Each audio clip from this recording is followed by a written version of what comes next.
Pang ilang inject na ni Pongkan to, lab? Pang ano na yan? Pangatlo, 3 years. Ayaw mo talaga ako pa merinda, Ingrid. Balak ka. Mayroon pa pala.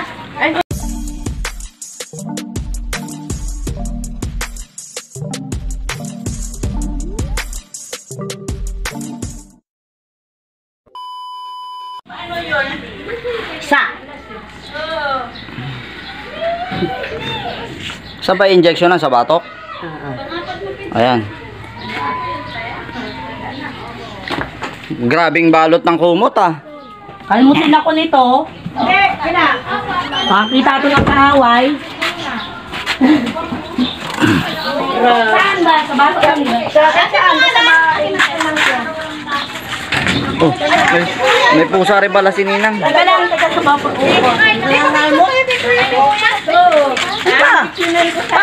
Sapwit na ako! Sa puwet daw. Ano ba talaga? Mamaya na, intindihin mo muna injection bago. Teka lang. Kasi kakalmutin tayo yun eh, pag ano. Sa puwet pala, sa puwet. O dito oh. Teka lang. Napakadali lang yan, pagkaturok eh. Oh, tapos na. Si Princess. 3 years. Hindi daw pwede. Hindi daw pwede yung buntis namin eh. Lalaki. Oo. Kailan ito ng tubig ko? Wala lang ah.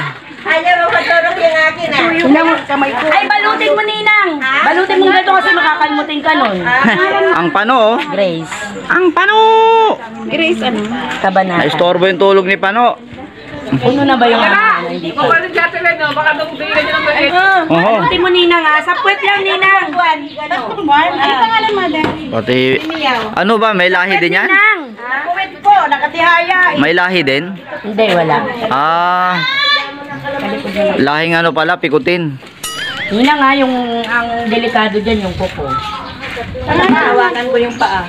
Sana hindi, ay balot na balot naman. Ano lang, bata ko yung paa niya. Lalaki ba ba yan? Lalaki po. Teka lang po.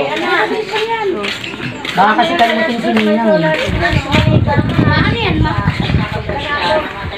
Ano yung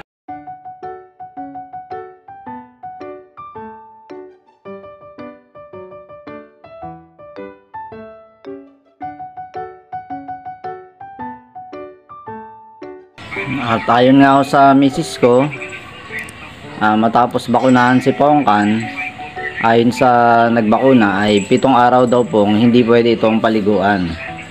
At yun nga po, kagigising lamang niya at nung matapos yung bakunahan ay puro tulog ang ginagawa. Yun po ang nangyayari sa kanya. Bagamat sa mga pagre-research ko ay may delikado rin talaga o kaya may side effect ang pagbabakuna, pero mas maganda na rin noong napabakunahan natin yung alaga nating pusa para sa kanyang o sa ating protection kung sakali mamakalmot o makagat po tayo ng alaga nating pusa.